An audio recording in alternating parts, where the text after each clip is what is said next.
That's probably the most interesting thing to me, to be honest.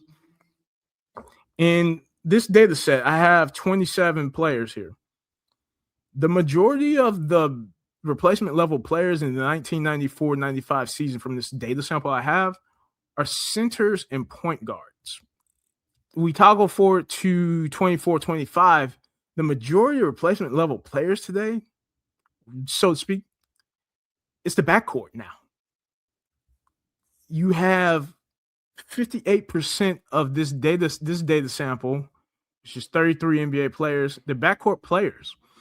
It's an interesting dynamic. If I wanted to take the counter to Austin Rivers' point, perhaps there's always been project players in the NBA, and perhaps the skills, because of the evolution of gameplay, where the game is going and what skill sets are being emphasized, to where 30 years ago, to use Austin Rivers' words, long rangey people who didn't know how to play basketball, you probably would have guessed it. Those were centers back then in the 90s, because those were players who were living basically near the rim and they had no business doing much else outside of the rim. However, now in this quote unquote modern NBA, what's interesting is that we have all of these backcourt players who are at replacement level. As much as people have dismissed Austin Rivers like wholesale quote, perhaps there's some merit to what he's saying, in the sense that there are for sure project players in the NBA.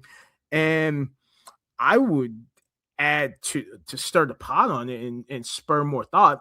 Perhaps really the more contextualized version of Austin Rivers' message would be backcourt players in the NBA today are perhaps becoming a generic commodity, unfortunately.